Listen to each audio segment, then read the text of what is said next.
불빛이 참 화창하게 비추고 또 우리 장로님 댁에 이 넓은 초원에서 이렇게 예배를 드리게 하시니 정말 감개무량입니다. 너무 좋습니다. 오래전 동의보감이라는 책을 읽었습니다. 그게 드라마로 나왔는데요. 요즘 코엔 방송에서 재방영을 하고 있습니다. 저는 그 드라마를 계속 보고 있습니다. 왜냐하면 감동과 은혜가 있기 때문입니다. 드라마를 봐도 감동되는 게 있습니다. 왜 감동과 은혜가 있느냐 하면 거기에 나오는 주인공이 허준이라는 사람이죠. 조선 선조 때의 의원입니다. 허준은 명성과 출세보다 의원으로서의 본분을 다하는 모습을 보게 됩니다. 제가 잊을 수 없는 한 장면이 있었죠. 허준이라는 사람이 과거 시험을 보러 한양을 향해 갑니다. 어느 마을에 들렸는데 거기에 똑같이 과거 시험을 보려고 하는 의원들이 모여 있었습니다.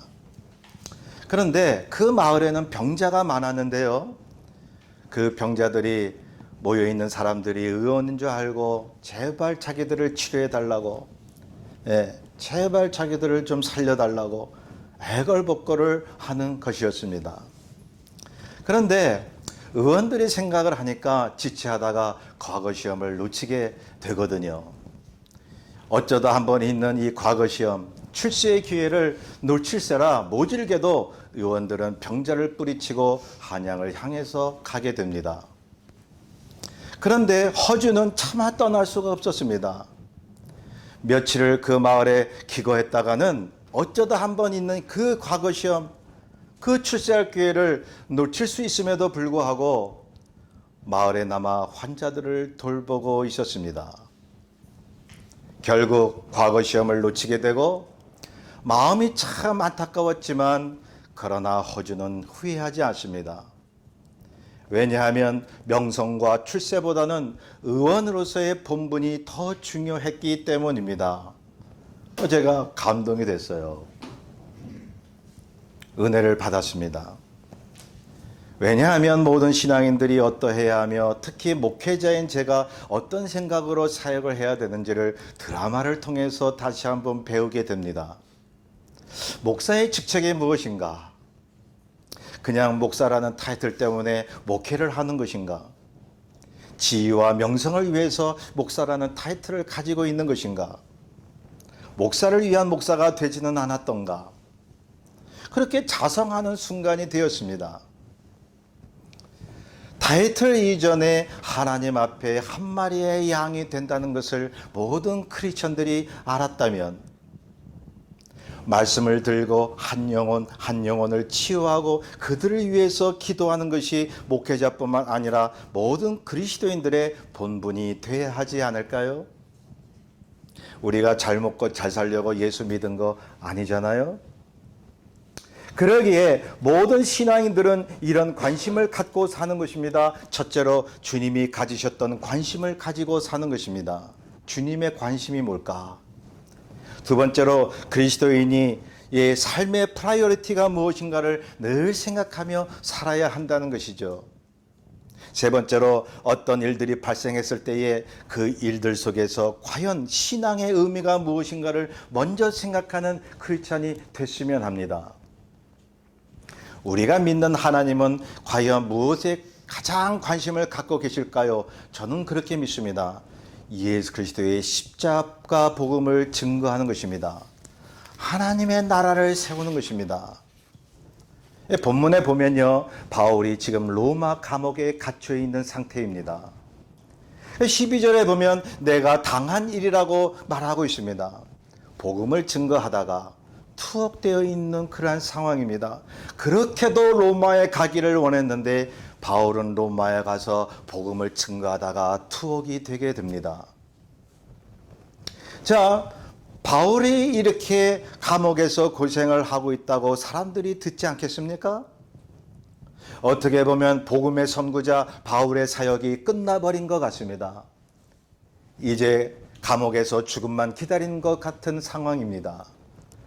바울이 여기에 갇혔으니 그걸 듣는 모든 교회 성도들이 그런 생각을 할 수 있습니다. 야, 저 우리의 그 지도자가 되는 바울이 저렇게 옥에 갇혔으니 이거 어떻게 할 것인가? 모든 교회가 힘을 잃는 것 같은 그런 상황이 펼쳐질 수도 있습니다. 그런데요, 바울의 관심과 관점은 달랐습니다. 오히려 복음이 자신을 통해 계속 증거되고 있음을 말하고 있죠. 12절에 계속 봅니다. 내가 당한 일이 도리어 복음 전파에 진전이 된 줄을 너희가 알기를 원하노라. 옥에 갇혀 있는 것이 오히려 복음 전파의 기회가 되고 있다고 바울은 이야기합니다. 상황이 이러했습니다. 13절에 보면 바울의 매임이 지금 모든 시대 안과 그 밖의 모든 사람에게 나타났다는 사실입니다. 시대는 감옥을 얘기하는 거예요. 그 당시 로마 황제가 사는 왕궁이 있죠.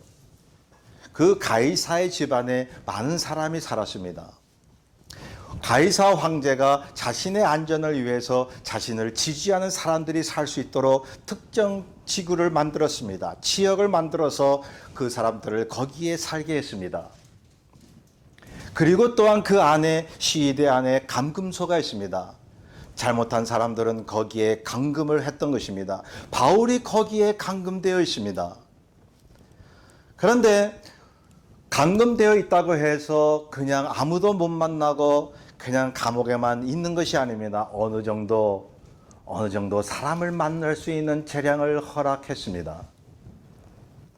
그러므로 거기에 갇혀 있지만 바울은 거기 지키는 간수와 가이사 집에 있는 사람들을 만나며 복음을 증거한 것입니다. 바울에게는 얼마나 좋은 기회가 되었을까요? 빌립보서 4장 22절에 보면 가이사의 집 사람들이 무난한다고 기록하고 있습니다. 황제의 집터에 살고 있는 사람들입니다. 거기서 황제를 우러러보며 사는 사람들입니다. 그런데요, 바울의 천도로 예수 그리스도를 믿습니다. 놀라운 기적 아닙니까? 그래서 가이사의 집사람들이 너희들에게 무난한다고 빌립보 사람들에게 편지를 하고 있습니다. 그러므로 감옥에서도 복음의 진보는 이루어지고 있다는 사실입니다. 하나님이 하실 일을 하고 계시는 것입니다. 성도 여러분, 성경이나 기독교 역사상 지금까지 보면 사람이 편안할 때에 믿음이 생기던가요? 뭐 그럴 때도 있죠. 그런데 대부분 말입니다. 모든 것이 잘 풀리고 살기 좋을 때에 기독교 복음이 전파된 적이 얼마나 많이 있었던가요?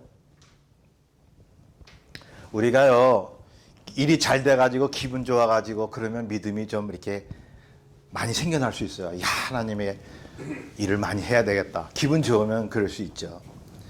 그런데요, 그 믿음은 얼마 가지 못합니다. 진득한 믿음이 될 수가 없습니다. 진득하고 꾸준한 믿음과 복음 전파는 오히려 어렵고 힘들었던 과정에서 일어나지 않았습니까? 정말로 우리가 어려웠을 때에 고통당하고 역경을 만났을 때 그때 우리는 주님을 알게 되었습니다. 기독교가 핍박당하고 교회가 탄압을 받을 때 더욱 기독교 복음은 전파된 것입니다. 하나님의 나라를 확장시키기 위해서 하나님께서는 오히려 복음이 막힌 것 같은 그런 상황을 만드셨다는 사실입니다. 그렇죠.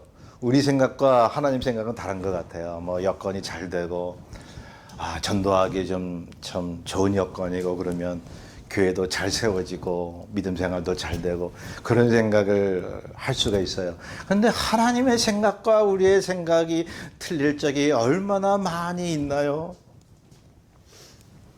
복음을 위해 우리를 약하게 만드셨습니다. 영원한 하나님 나라의 눈을 돌리라고 이 세상의 삶을 어렵게 만드십니다. 주님만이 신뢰할 뿐임을 알게 하시기 위해서 사람에게 실망을 당하게 하십니다. 예, 살면서 사람들에게 실망을 많이 당합니다. 교회에서도 가정에서도 직장에서도 어딜 가든지. 그래서 우리가 사람에게 실망하는 것은 당연한 것으로 받아들여야 돼요. 그거 왜 이러냐, 이거 정상적이지 못하네. 그런 생각을 하지 않았으면 좋겠습니다. 우리가 사랑으로 받아들이고 그러한 관계 속에서 오히려 하나님이 하실 일을 나타내심을 우리가 믿는다면, 오직 예수 그리스도의 복음을 위해서요. 참 아이러니하지 않습니까? 세상적인 삶이 부정돼야 그리스도의 복음이 더욱 드러나니 말이죠. 그래서 하나님이 세상을 흔들리게 놔두고 계시는 것입니다. 히브리서의 12장 27절에 보면 진동하지 아니하는 것을 영존하게 하시기 위하여 진동할 것들 곧 만드신 것들이 변동될 것을 나타내심이라. 하나님의 복음이 더 전파되고 그리스도의 다시 오심을 앞당기시기 위해서 하나님이 세상이 흔들리는 것을 놔두고 계시다고 말씀하고 있습니다. 우리 신앙인들이 이 세상을 볼 때마다 뭐가 나오나요?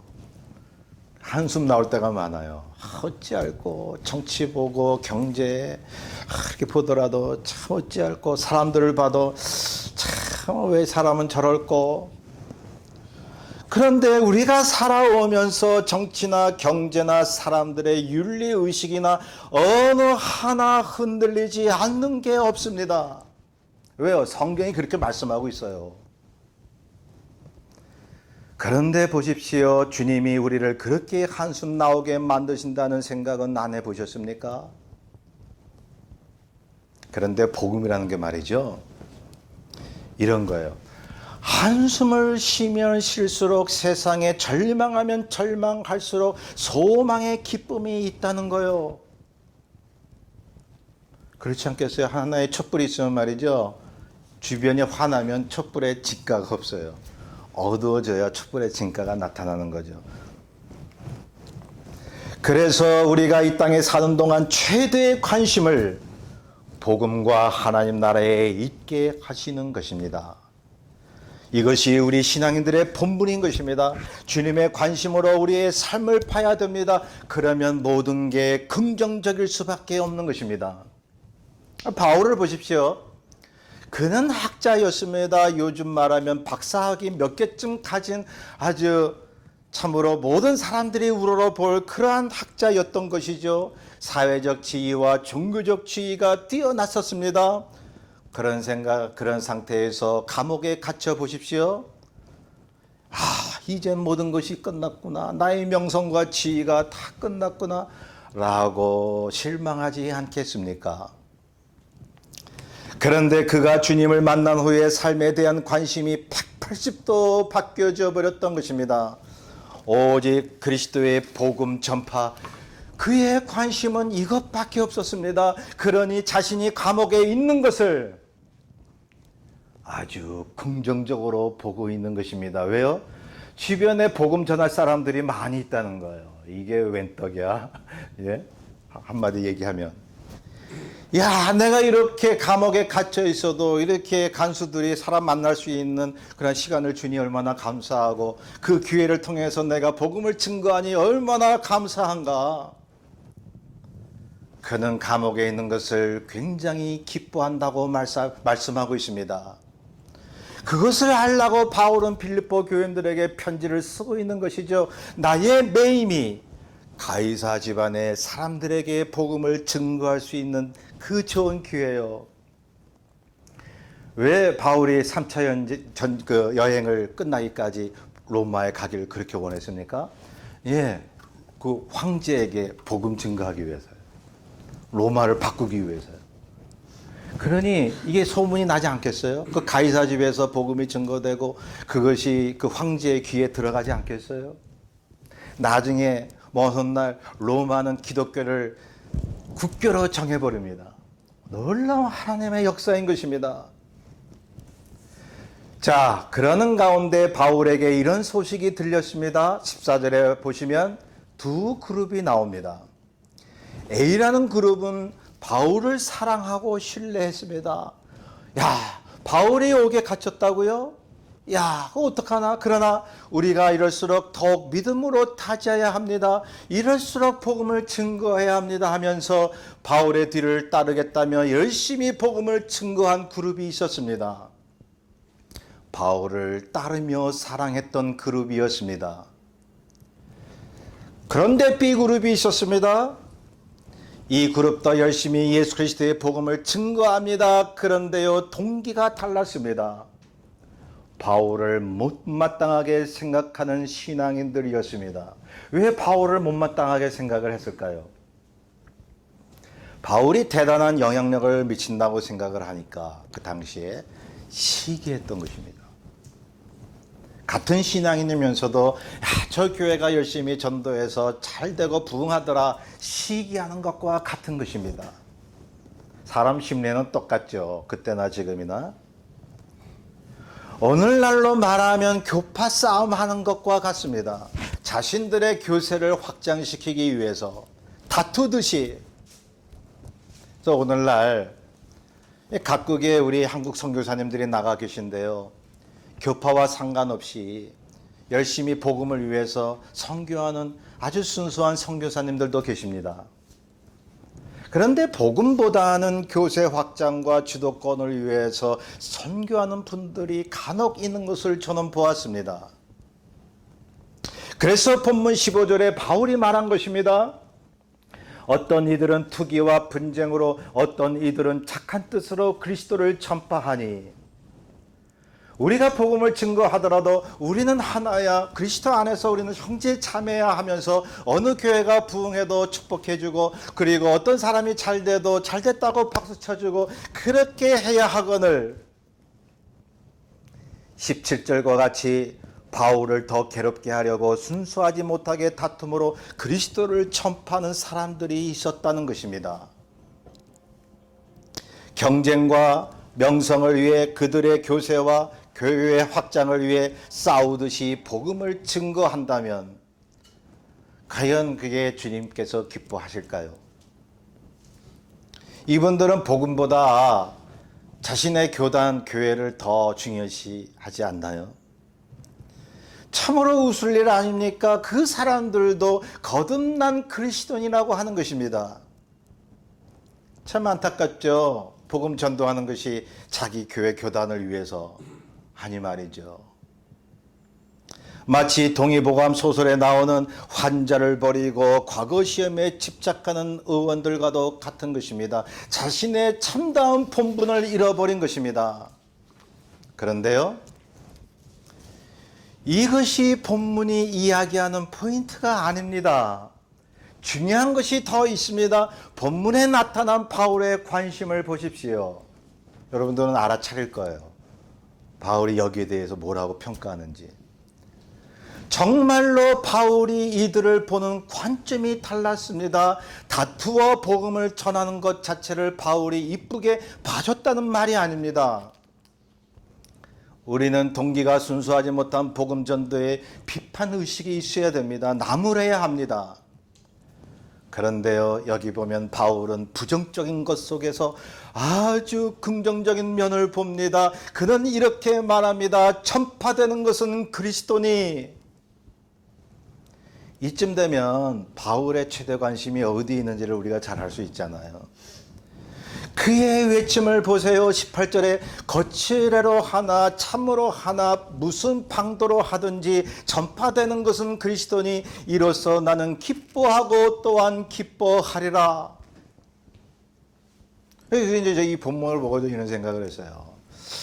저 교회가 저렇게 설교하면 안 되는데, 저거 왜 교인 뺏기 작전을 하나? 저러고 막 비판받는 교회가 있을 때에 물론 비판 의식을 가져야죠. 그런데 저 교회가 만약에 예수 그리스도의 진정한 복음의 핵심을 놓치지 않고 그리스도를 증거하고 있다면 오히려 그 교회를 위해서 기도해 줘야 되지 않을까요?